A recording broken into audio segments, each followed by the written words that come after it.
In today's video, we're exploring the most horrifying and completely real deaths ever recorded in the Grand Canyon. From tourists who ignored warning signs for one more photo, to pilots and hikers whose final moments became tragedies carved into the canyon's history. These stories show exactly how fast beauty can turn to terror. The selfie that ended in a 1,000-foot fall. In March 2019, a 50-year-old man from Hong Kong was visiting the Grand Canyon with a group tour when he decided to climb over the safety barrier at Eagle Point, one of the most scenic and dangerous spots near Grand Canyon West. Witnesses said he was trying to pose for a photo on the edge, with the Colorado River visible far below. He turned around for one last shot, smiled, then lost his footing. In an instant, he slipped, falling over 1,000 feet to his death. The incident was witnessed by horrified tourists. One even caught part of the fall on camera before dropping their phone in shock. It took rescue crews nearly 8 hours to recover the body from the canyon floor, using helicopters and ropes. Authorities confirmed that the man had climbed beyond 2 separate guardrails, despite multiple warning signs written in English, Mandarin, and Cantonese. It was one of 3 deaths that week alone, all linked to falls near photo spots. Park rangers later said it was the clearest example of what they now call death by selfie, a growing problem in national parks worldwide. The pilot who crashed into the canyon mid-air. The deadliest single event in Grand Canyon history happened not on the ground, but in the sky. On June 30th, 1956, 2 commercial planes, a United Airlines DC-7 and a TWA Lockheed Super Constellation, collided directly over the canyon during a routine flight. Both aircraft had been rerouted to give passengers a better view of the famous landscape, but a mix of poor communication and bad weather caused a catastrophic miscalculation. The 2 planes collided at 21,000 feet, breaking apart in seconds. All 128 passengers and crew were killed instantly, their wreckage scattered across miles of canyon walls near Temple and Chuar Butte. The crash was so violent that rescue teams needed several days to locate and reach the sites. What they found was so disturbing that reporters were banned from photographing it. The disaster changed aviation forever. It led to the creation of the Federal Aviation Administration, FAA, and modern air traffic control systems. Decades later, hikers can still find small fragments of metal embedded in the canyon walls, grim reminders of a tragedy that turned one of the world's most beautiful views into a graveyard. The couple who fell while taking a photo together. In 2018, a young couple from India, Vishnu Viswanath and Meenakshi Murthy, were travel bloggers known for daring photos from cliffs and skyscrapers. Their Instagram was full of captions like, "Life's too short for fear." During a trip to the Grand Canyon, they visited Taft Point, a stunning viewpoint with no railings. Witnesses said the couple had been setting up a tripod near the edge for a sunset shot. Moments later, another tourist saw the camera, but not the couple. Search and rescue teams found their bodies the next morning, 800 feet below. Ironically, just days before, Meenakshi had written a post about the dangers of taking risky photos, saying, "Is our life worth one picture on the edge?" Their deaths went viral worldwide, becoming a chilling example of how the social media thrill culture can literally kill. Their final photo, showing them smiling near the cliff's edge, is still online, frozen just moments before the fall. If you're enjoying the video so far, make sure to subscribe and drop a like. It really helps out a lot. The man who fell into the canyon and lived. Not every fall ends in death, though this one came shockingly close. In April 2005, 49-year-old Arizona man David Whiteys was hiking near the South Rim when he slipped off the trail and tumbled more than 300 feet down a steep rock face. Witnesses expected the worst, but miraculously, Whiteys was still alive when rescue crews reached him hours later. He had broken both legs, several ribs, and suffered a skull fracture. But he was conscious and even cracking jokes. When asked what happened, he told rangers, "I just wanted a better view." He was airlifted out and recovered fully after months of surgery and rehab. His case remains one of the few non-fatal long falls in Grand Canyon history. often used by park rangers to show how incredibly rare survival is. The family who drove their car over the edge. One of the most haunting cases took place in 1985, when a 38-year-old man named John Harvey drove his family of 4 toward the South Rim's Yavapai Point overlook. According to investigators, Harvey had been under severe financial stress. As park visitors watched in horror, Harvey accelerated his sedan straight through a guardrail and into open space. The car plummeted 500 feet down before exploding on impact. All 4 family members were killed instantly. The crash site became a restricted zone for weeks as debris was cleared. Rangers described it as one of the most traumatic scenes they'd ever witnessed. The tragedy sparked new barriers and reinforced railings at multiple overlooks, but park staff still cite it as an example of how mental health crises can lead to catastrophic public deaths, even in places meant for wonder. The base jumper who never opened his parachute. Base jumping, leaping from cliffs using a parachute or wingsuit, is illegal in Grand Canyon National Park, but that hasn't stopped thrill seekers from trying.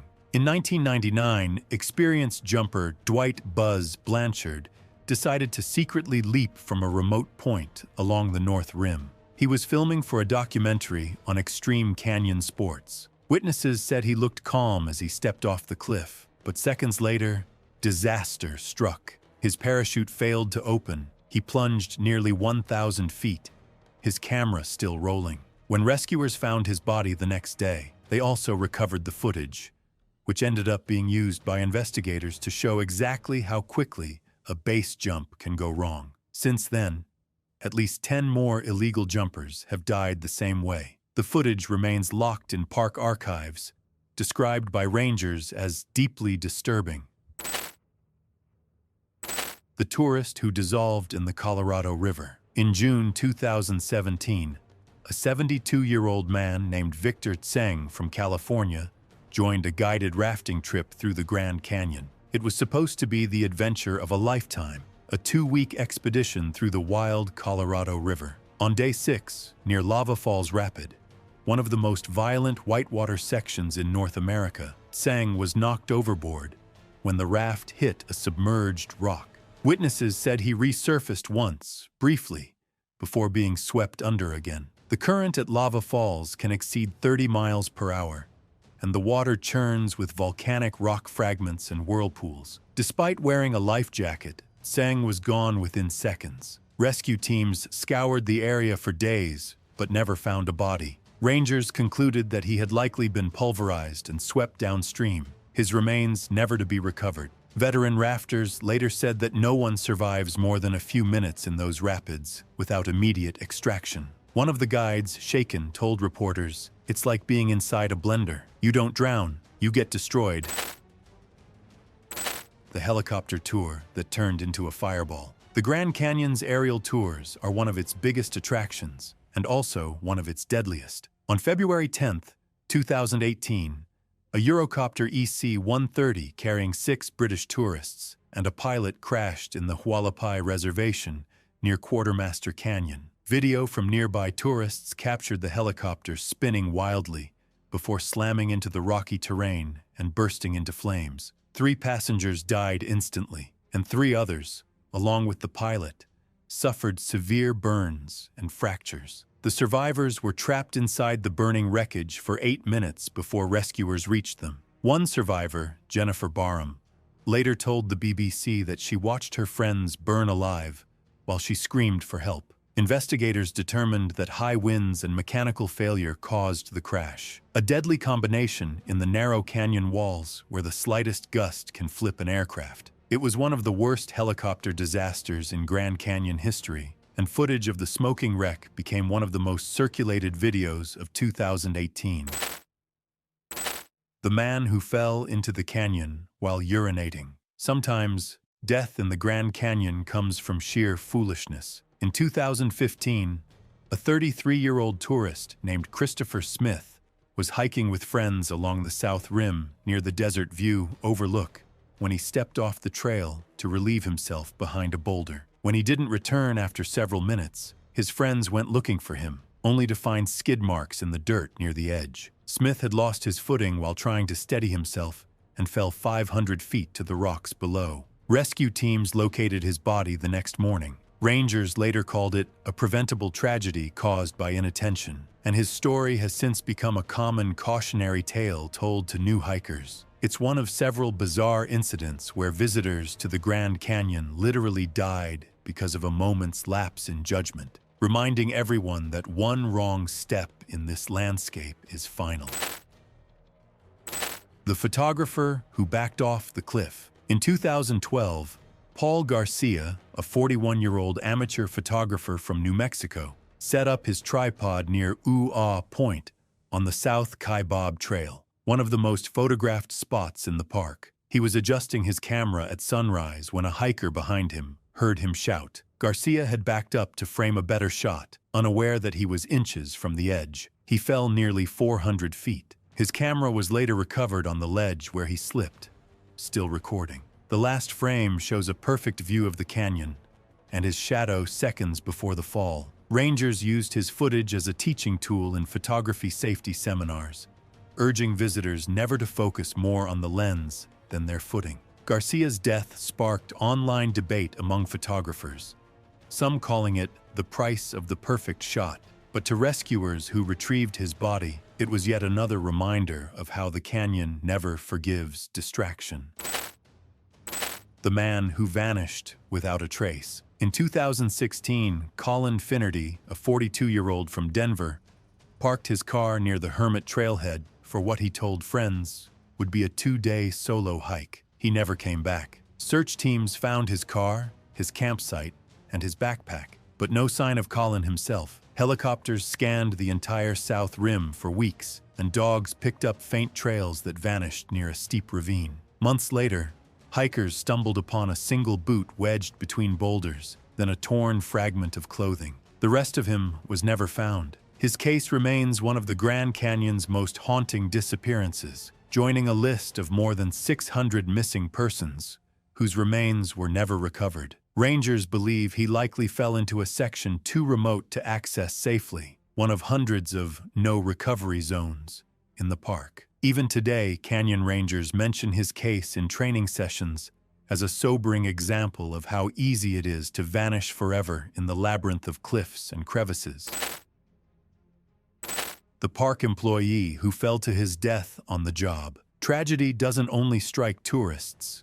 In 2014, John Wessels, a 29-year-old maintenance worker for the National Park Service, was performing a routine repair on a water pipeline that runs along the Bright Angel Trail. He had been working on the system for years and was considered one of the park's most experienced hands. But on a particularly windy day, a support rope snapped, sending Wessels tumbling down a 200-foot canyon wall. Other workers watched helplessly as he disappeared below. It took nearly 12 hours for a technical rope team to recover his body. Rangers described it as one of the hardest recoveries in recent memory, both because of the terrain and because Wessels was one of their own. The pipeline he had been repairing still carries water to thousands of visitors every day. In a quiet tribute, park workers placed a small bronze plaque near the site of his fall, engraved with his name and the words, "He helped keep this canyon alive."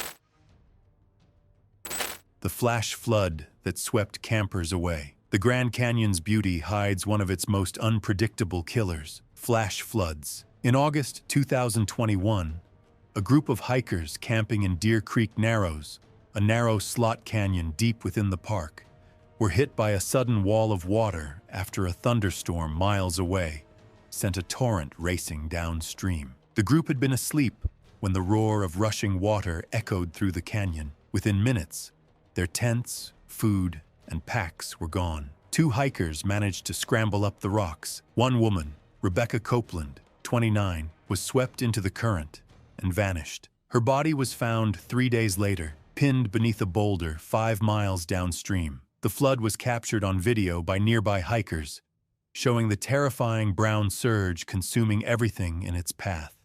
Experts say that flash floods move with the force of concrete and can reach speeds up to 40 miles per hour, powerful enough to carry vehicles or campers into the river below. Rangers now post signs warning hikers that even clear skies can be deadly when you're inside a canyon's walls. The pilot who crashed twice in the same canyon. Few stories from the Grand Canyon are as bizarre as that of Joseph Joe Wethington, a pilot who somehow crashed two separate planes in the same location, the first killing his passengers, the second killing himself. In 1981, Wethington was flying a small charter aircraft on a sightseeing tour when engine failure forced him to make an emergency landing on a mesa inside the canyon. The plane struck a ridge and burst into flames. Wethington and one passenger survived. The other two died. After recovering from his injuries, Wethington returned to flying within a year. But in 1983, while piloting another small aircraft through the canyon, he lost control during high winds and crashed within half a mile of his first wreck site. This time, there were no survivors. The eerie coincidence drew national attention, with some locals calling it the canyon's curse. Both wrecks remain partially visible from the air, a grim twin memorial to one man's obsession with the skies over one of the most dangerous places to fly on Earth. The murder at Buche Trail. While most Grand Canyon deaths are accidental, some are shockingly deliberate. In 2009, Scott and Janet Hume, a married couple from Pennsylvania, were hiking the Buche Trail, one of the most isolated and rugged routes in the park. When Janet didn't return, searchers found her body 2 days later, hidden behind rocks near the trail's edge. She had been beaten and pushed from a ledge. Scott, her husband, told rangers she'd slipped while taking photos, but inconsistencies in his story and bruises on his arms raised suspicion. Forensic investigators determined Janet had been struck multiple times before her fall. Witnesses later reported hearing arguing near that section of trail. Scott Hume was arrested and charged with murder. He confessed months later, saying the couple's marriage had been collapsing and he lost control. The murder shocked park rangers, who called it one of the most brutal domestic crimes ever committed inside a national park. The spot where Janet fell is now rarely visited. Hikers report it as one of the canyon's eeriest, most silent areas.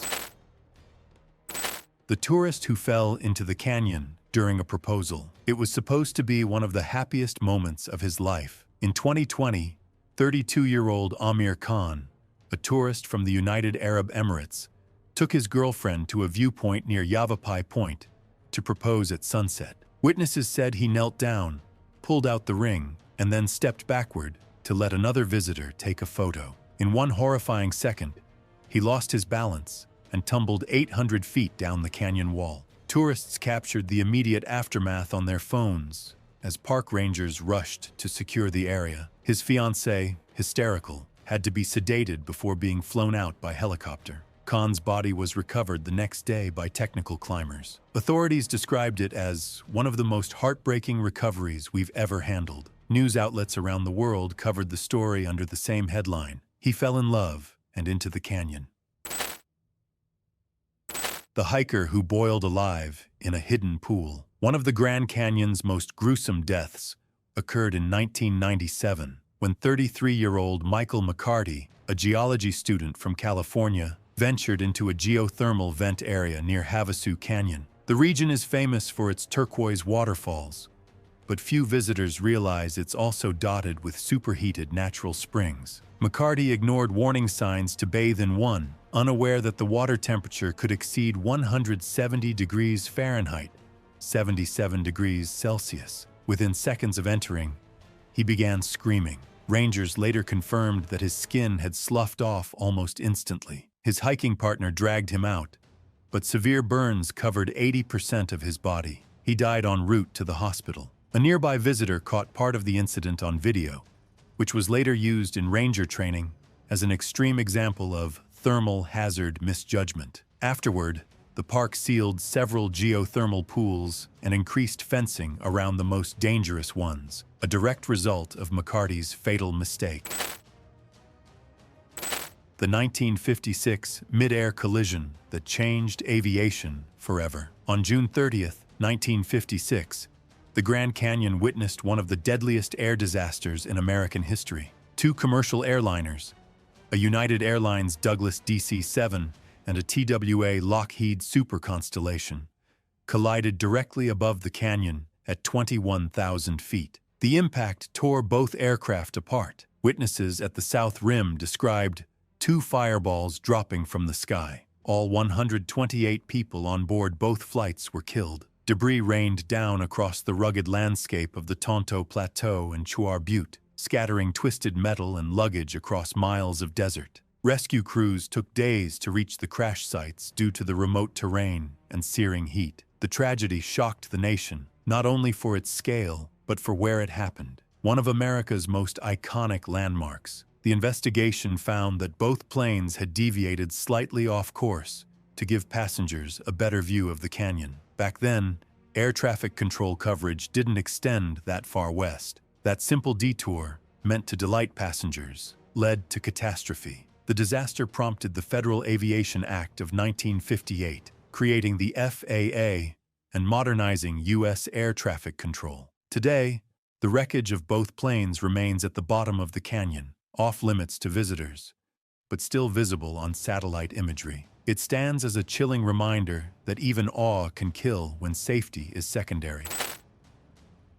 The base jumper who filmed his own fall. In 2014, a 47-year-old base jumper named Miles Daisher, one of the pioneers of the extreme sport, nearly lost his life, and his friend actually did, attempting a wingsuit flight off a cliff near the Grand Canyon's western edge. His companion that day, Mark Sutton, best known for skydiving into the 2012 London Olympics dressed as James Bond, was attempting to film a stunt over the canyon's outskirts near the Hualapai tribal lands. Sutton leapt from a helicopter, wearing a wingsuit designed for close proximity flight. Seconds into the descent, he misjudged the distance from the canyon wall. The wingsuit clipped the rock face at more than 150 miles per hour, killing him instantly. The GoPro footage recovered from the debris showed the split-second collision and the suit disintegrating on impact. Though technically just outside the Grand Canyon National Park boundary, Sutton's death was widely reported as a Grand Canyon tragedy, and his final moments became part of aviation safety studies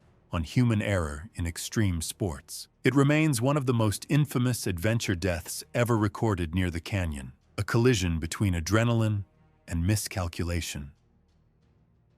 The woman who drove her camper off the edge. In 2012, Sandra Ellis, a 47-year-old tourist from Nevada, parked her rented camper near Mather Point to take photos. Witnesses saw her engine idling as she leaned out of the driver's window for a better angle. The vehicle rolled forward, slowly at first, then faster. Before anyone could react, the camper went through a wooden barrier and plunged into the canyon. The fall was more than 600 feet. When rangers reached the wreck, the vehicle was a heap of metal. Investigators later determined that Ellis had left the camper in neutral. Her death, though accidental, became one of the most infamous rolling vehicle incidents ever recorded in a U.S. national park, and prompted changes in parking barrier design throughout Grand Canyon's South Rim overlooks. If this made you think twice about getting just one more photo, hit like and subscribe before curiosity sends someone else over the edge.